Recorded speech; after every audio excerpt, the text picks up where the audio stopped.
दोस्तों SBI clerk का जब से कल से पीटी का डेट आउट हुआ है इसके बाद लगातार ये सवाल चल रहा है कि सर एसबीआई क्लर्क का प्री का एग्जाम जो है वो कब से होगा। मैं आपको तथ्य बता देता हूं और इन तथ्यों के आधार पे आपका थोड़ा सा कन्विक्शन और स्ट्रांग हो जाएगा, क्योंकि एट द एंड आपकी तैयारी प्री के रिगार्डिंग थोड़ी सी बेहतर होनी चाहिए। और ये वीडियो इसलिए भी इंपॉर्टेंट है, वो बच्चे जो सीरियस होकर एसबीआई क्लर्क की तैयारी कर रहे हैं, मैं थोड़ी सी स्ट्रेटजी आपसे शेयर करूंगा कि लास्ट के 15 से 20 दिनों में आपकी प्रॉपर एक डिटेल स्ट्रेटेजी क्या होगी जो आपको तैयारी में जो है वो मदद करेगा। देखिए, एसबीआई क्लर्क का कल जो है वो पीटी का डेट आउट हुआ है। थोड़ा सा अगर आप इसकी क्रोनोलॉजी समझेंगे, एसबीआई पीओ प्री का जो पीटी डेट था वो 19 जुलाई को आउट हुआ था और एग्जाम 4 अगस्त को हुआ था। डिफरेंस आप देख पा रहे हैं कि नियर अराउंड 15-16 दिन का था।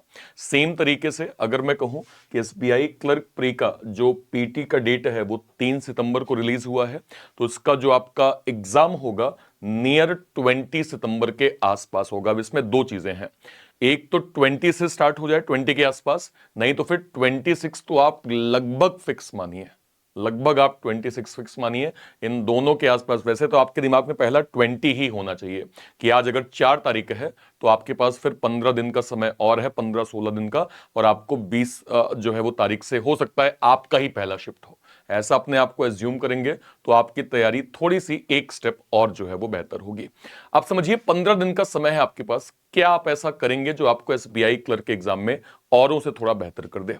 मैं अगर लास्ट ईयर का यहां पे एक पेपर देखूं, अगर मैं लास्ट ईयर का यहां पे एक पेपर देखूं, पेपर का लेवल एसबीआई क्लर्क के रिगार्डिंग आपको ओवरऑल इजी टू मॉडरेट मिला। ये इजी टू मॉडरेट पेपर है जिसमें अगर मैं देखूं कि बच्चों के गुड अटेम्प्ट्स जो हैं वो कितने थे, वो एक बार देखिए।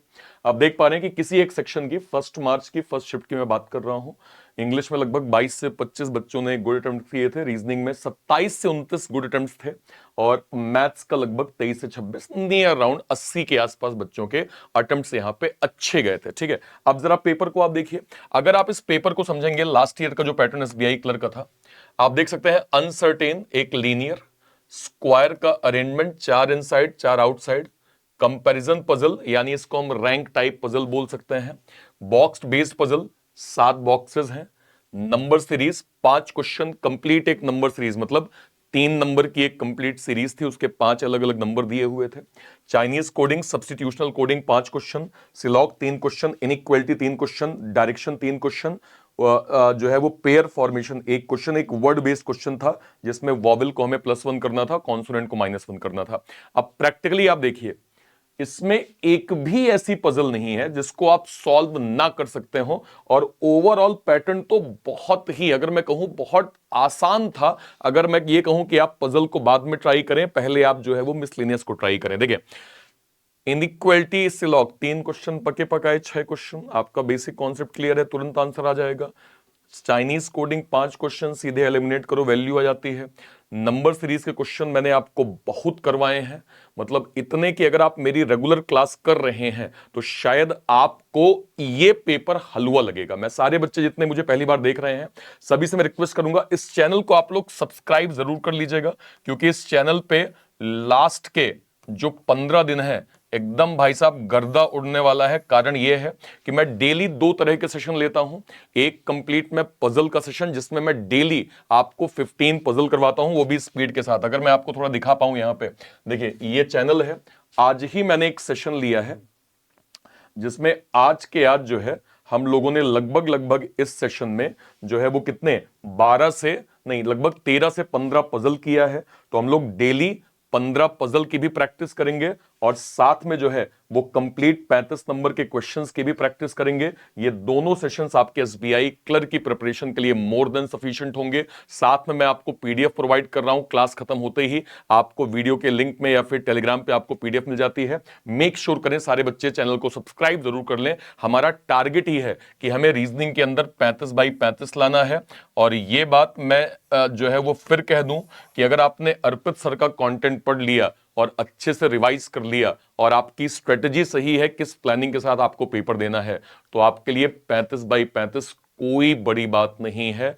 अर्लियर ईयर्स में भी बच्चों ने बहुत अच्छे स्कोर किए हैं, राइट? ठीक है, तो हम अगले 15 से 20 दिन 35 बाई 35 का टारगेट यहां पे लेके प्रॉपर चलने वाले हैं। ठीक है, नेक्स्ट पे आ जाइए। नेक्स्ट बात करें simplification, 10 question quadratic 5, arithmetic 10, caselet DI, then यहाँ पे जो है वो बार ग्राफ। आप देख सकते हैं कि सिंप्लीफिकेशन और क्वाड्रेटिक 15 नंबर तो आपको यही मिल गए। दो में से एक डीआई कोई लेवल अप होगी, कोई आपके इजी पैटर्न में होगी। 2-3 सवाल आपने यहाँ पे अर्थमेटिक के भी अगर आपने 10 में से 5-6 कर लिए तो भी एक जो सेफ अटेम्प्ट बच्चों का हम देख रहे थे शुरू में कि लगभग 23 के करीब किया, बहुत आराम से आपके बन रहे हैं यहाँ पे, ठीक है। इससे ज्यादा बाकी आपकी प्रैक्टिस है। आप यहाँ देखिए, आरसी का 10 question, sentence error 4 question, misspelled 5 question, cloze test 6 question, sentence arrangement 5 question. ये टोटल आपका ओवरऑल पैटर्न जो है वो इंग्लिश का हो गया। अब अगर मैं बात करूं लास्ट ईयर के कट ऑफ के नंबर क्या थे, मैं सीधे मैक्सिमम नंबर पे जाऊंगा जो मैक्सिमम नंबर हमें देखने को मिले। 68 यहां पे आपका 60, 47 यहां पे 20, देन 65, 56, 47, 64, 68, 66। कट ऑफ के नंबर मैक्सिमम मैं देख रहा हूं कहां पे गया होगा। कर्नाटका 72, वैकेंसी का भी इसमें जो है वो खेल था। Then 54, then 60, then Odisha 64, 59 Rajasthan, 55 Tamil Nadu. इसके बाद अगर मैं देखूं 60, 64, 64, 61, इसमें हाईएस्ट कट ऑफ कितना गया? हाईएस्ट कट ऑफ कर्नाटका का था, वो भी 72.5 का था। समझ में आई बात? बच्चों के एवरेज अटेम्प्ट जो है वो 80-85 गए हैं, जिसमें मैक्सिमम कट ऑफ किसी स्टेट का 72 था। हो सकता है आप कर्नाटका से बिलोंग ना करें, आप मध्य प्रदेश से हो, आप महाराष्ट्र से हो, आप तेलंगाना से हो, आप यूपी से हो, आप बिहार से हैं, लेकिन फिर भी एटलीस्ट आपको इतने नंबर का एक दिमाग में लेके चलना है कि हाँ यार, मेरी स्ट्रेटेजी जो भी होगी ना, एटलीस्ट इतने नंबर तो मैं गेन कर ही लूं। और पेपर का देखिए, क्लरिकल लेवल का एक हमेशा सा खेल है कि अगर आप बेसिक कॉन्सेप्ट जानते हैं, उसी बिहाफ में आपको जो है वो सवाल मिलते हैं।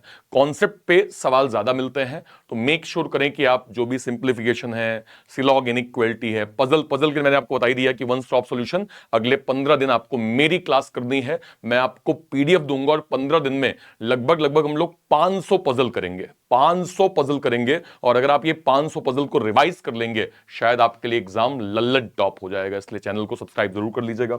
अब आपको सबसे इंपॉर्टेंट चीज जो कार्य करना है वो ये करना है, इस फॉर्मूले को अपनाइए। ये फॉर्मूला आपकी प्रिपरेशन में बहुत हेल्प करेगा। कैसे?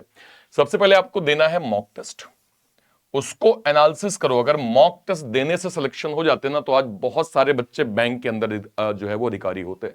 एनालिसिस करना है, अपने वीक एरियाज पे काम करना है, नोट डाउन करना है कौन सा वीक एरिया है, उसके क्वेश्चंस की प्रैक्टिस करना है, और जैसे ही आपको इंप्रूवमेंट मिले आपको वापस से जो है वो मॉक देना है।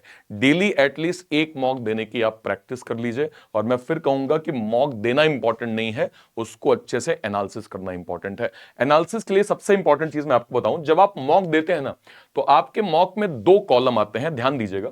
एक कॉलम होता है एक्यूरेसी का, ठीक है, और एक कॉलम होता है परसेंटाइल का, ठीक है। आप ध्यान दीजिएगा, अगर आप मॉक देते हैं और आपका एक्यूरेसी या परसेंटाइल 90 के ऊपर है, तो आप समझ के चलिएगा कि आप ठीक जोन पे हैं, सही तरीके से आप तैयारी कर रहे हैं, आपकी स्ट्रेटेजी ठीक चल रही है। अगर आपका 90 से ऊपर है तो, अगर आप 90 से 70 के बीच में है, तो आपकी एक परफॉर्मेंस अभी एवरेज मानी जाएगी। आपको अभी और थोड़ा ब्रशअप करना पड़ेगा कॉन्सेप्ट को, और थोड़ा फोकस करना पड़ेगा मेहनत करने में, ठीक है। अगर आपका 90 से 70 के बीच में परसेंटाइल आ रहा है तो। लेकिन अगर आपका नंबर 70 से कम है भाई, तो आपको बहुत ज्यादा प्रैक्टिस करनी होगी, बहुत ज्यादा मेहनत करनी होगी। तो ये एक शॉर्ट तरीका है जिससे आप अपनी परफॉर्मेंस को इनिशियली ट्रैक कर सकते हैं कि आप किस लेवल पे हैं और कितना आपको इंप्रूव करने की आवश्यकता होगी, ठीक है। तो ये जो है वो ट्रैकेबल मैंने आपको बता दिया। अब अगले 15 से 20 दिन की आपकी स्ट्रेटेजी क्या होगी? सबसे पहले बिल्कुल एक स्ट्रिक्ट आपका टाइम टेबल। पजल आपके लिए बहुत बड़ा गेम चेंजर है। 35 में से 20, 22, 25 नंबर पजल आ जाते हैं भाई। इसलिए मैं फिर कहूंगा वंस अगेन, चैनल को सारे बच्चे सब्सक्राइब सबसे पहले जरूर कर लीजिएगा। अगले 15 दिन नॉन स्टॉप हम लोग ताबड़तोड़ पजल करेंगे। सेक्शनल टॉपिक मॉक, जो भी फिलहाल जो भी आपने मॉक लिया होगा उसमें सेक्शनल भी दिया होगा। कोशिश करें सारे सेक्शनल को ना डेली 1-2 लगाते जाएं, ताकि एग्जाम से पहले आपके सारे सेक्शनल खत्म हो जाएं, ठीक है। हमेशा मिसलेनियस से स्टार्ट करिए जब कभी भी आप पेपर करें। तो जैसे रीजनिंग की मैं बात करूं, पजल को हमेशा लास्ट में करिए। पहले आप syllog, inequality, alphabetical series, then coding, decoding, substitutional, इन पे आप जाएं, लास्ट में फिर आप पजल पे जाएं, ठीक है। एक प्रीलिम्स का मॉक फिलहाल आपको देना ही देना है। एक प्रीलिम्स का मॉक दीजिए, 1 से 2 घंटे उसको एनालिसिस कर लीजिए, और लास्ट में आपके लिए कैलकुलेशन यानी स्पीड मैथ्स गेम चेंजर होता है, क्योंकि कैलकुलेशन स्पीड ना केवल प्री में काम आती है बल्कि आपके मेंस में भी यहां पे प्रॉपर काम आती है। ठीक है भाई, ओके। तो ये ओवरऑल प्रिपरेशन है, ओवरऑल तरीका मैंने आपको बता दिया। एक बार सारे बच्चे मुझे कमेंट करेंगे, अभी आपने रिसेंट जो मॉक दिया है उसमें आपका टोटल स्कोर कितना बना है, वीडियो के कमेंट सेक्शन में कमेंट करिएगा। उसमें आपने मैथ्स में स्कोर कितना किया है, रीजनिंग में स्कोर कितना किया है, इंग्लिश में स्कोर कितना किया है, इसको भी आप सारे बच्चे एक बार कमेंट सेक्शन में जरूर मेंशन करिएगा।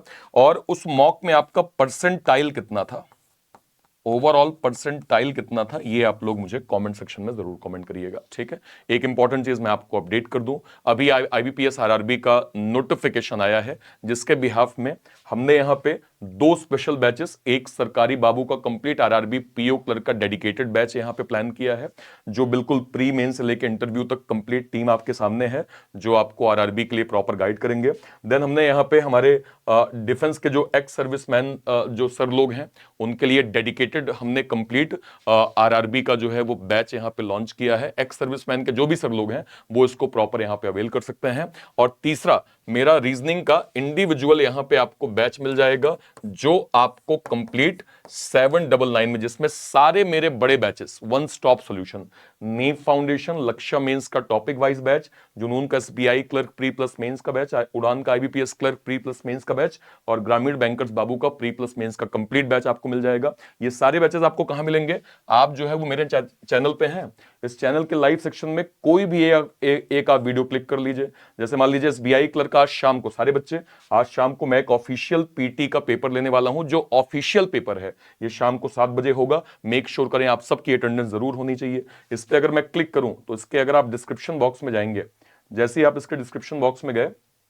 आपको यहां पे सरकारी बाबू का बैच मिल जाएगा, कंप्यूटर सर्टिफिकेट मिल जाएगा, एक्स सर्विसमैन का बैच मिल जाएगा, रीजनिंग नायक सब्सक्रिप्शन आप यहां पे क्लिक करेंगे, आपको ये रीजनिंग नायक का कंप्लीट मेरा जो है वो सब्सक्रिप्शन 1 साल के लिए 799 में प्रॉपर मिल रहा है, जरूर अवेल कर लीजिएगा। और कोई भी डाउट होता है वीडियो के कॉमेंट सेक्शन में अपनी बात आप जरूर रखें। टिल देन, तब तक के लिए bye bye, thank you so much, जय हिंद, थैंक यू।